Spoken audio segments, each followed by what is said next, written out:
Selamat datang, Mystikus Channel.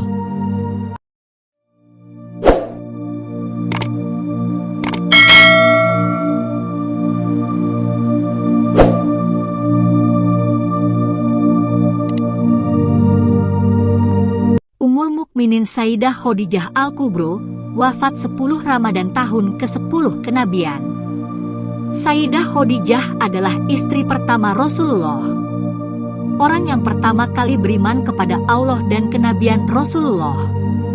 Orang yang sangat berjasa bagi dakwah Rasulullah dan penyebaran agama Islam. Sayyidah Khadijah wafat pada hari ke-11 bulan Ramadan tahun ke-10 kenabian, 3 tahun sebelum Rasulullah hijrah ke Madinah.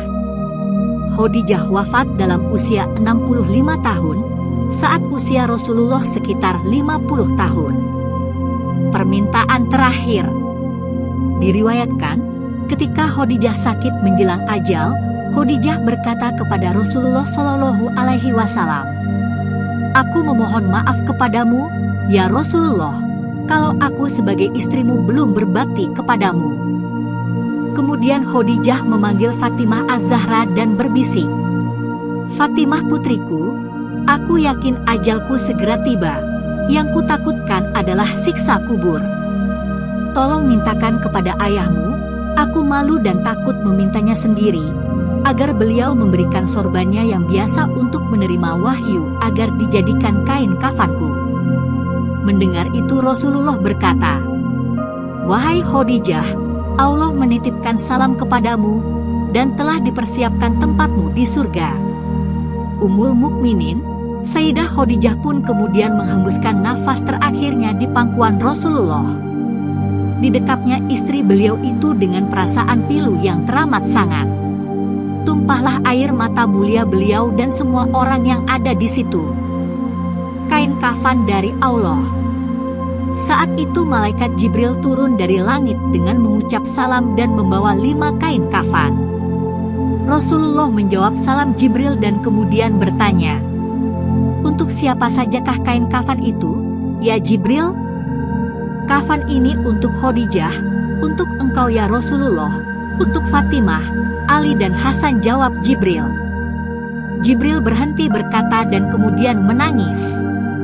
Rasulullah bertanya, "Kenapa, ya Jibril?" "Cucumu yang satu, Husain tidak memiliki kafan, dia akan dibantai dan tergeletak tanpa kafan dan tak dimandikan," sahut Jibril. Rasulullah berkata di dekat jasad Khadijah, "Wahai Khadijah istriku sayang, demi Allah, aku takkan pernah mendapatkan istri sepertimu. Pengabdianmu kepada Islam dan diriku sungguh luar biasa. Allah Maha mengetahui semua amalanmu. Semua hartamu kau hibahkan untuk Islam. Kaum muslimin pun ikut menikmatinya. Semua pakaian kaum muslimin dan pakaianku ini juga darimu. Namun begitu, mengapa permohonan terakhirmu kepadaku hanyalah selembar sorban?" Terseduh Rasulullah mengenang istrinya semasa hidup. Seluruh kekayaan Khadijah diserahkan kepada Rasulullah untuk perjuangan agama Islam. 2/3 kekayaan kota Mekah adalah milik Khadijah. Tetapi ketika Khadijah hendak menjelang wafat, tidak ada kain kafan yang bisa digunakan untuk menutupi jasad Khadijah. Bahkan pakaian yang digunakan Khadijah ketika itu adalah pakaian yang sudah sangat kumuh dengan 83 tambalan diantaranya dengan kulit kayu. Rasulullah kemudian berdoa kepada Allah, "Ya Allah, ya Ilahi Robbi, limpahkanlah rahmatmu kepada Khadijahku yang selalu membantuku dalam menegakkan Islam, mempercayaiku pada saat orang lain menentangku, menyenangkanku pada saat orang lain menyusahkanku, menenteramkanku pada saat orang lain membuatku gelisah. Oh Khadijah, kau meninggalkanku sendirian dalam perjuanganku. Siapa lagi yang akan membantuku?" Tiba-tiba Ali berkata, "Aku, ya Rasulullah." Pengorbanan Sayyidah Khadijah semasa hidup. Dikisahkan, suatu hari ketika Rasulullah pulang dari berdakwah, beliau masuk ke dalam rumah. Khadijah menyambut dan hendak berdiri di depan pintu.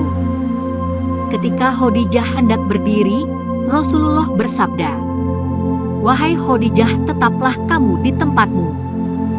Ketika itu Khadijah sedang menyusui Fatimah yang masih bayi. Saat itu seluruh kekayaan mereka telah habis. Seringkali makanan pun tak punya. Sehingga ketika Fatimah menyusu, bukan air susu yang keluar akan tetapi darah. Darahlah yang masuk dalam mulut Fatimah radhiyallahu anha. Kemudian beliau mengambil Fatimah dari gendongan istrinya lalu diletakkan di tempat tidur. Rasulullah yang lelah seusai pulang berdakwah dan menghadapi segala caci maki dan fitnah manusia itu lalu berbaring di pangkuan Khadijah. Rasulullah tertidur. Ketika itulah Khadijah membelai kepala Rasulullah dengan penuh kelembutan dan rasa sayang. Tak terasa air mata Khadijah menetes di pipi Rasulullah. Beliau pun terjaga. "Wahai Khadijah, mengapa engkau menangis? Adakah engkau menyesal bersuamikan aku, Muhammad?" tanya Rasulullah dengan lembut. "Dahulu engkau wanita bangsawan, engkau mulia, engkau hartawan. Namun hari ini engkau telah dihina orang. Semua orang telah menjauhi dirimu. Seluruh kekayaanmu habis. Adakah engkau menyesal wahai Khadijah bersuamikan aku, Muhammad?" Lanjut Rasulullah tak kuasa melihat istrinya menangis. "Wahai suamiku, wahai Nabi Allah, bukan itu yang kutangiskan," jawab Khadijah. "Dahulu aku memiliki kemuliaan. Kemuliaan itu telah aku serahkan untuk Allah dan Rasul-Nya. Dahulu aku adalah bangsawan.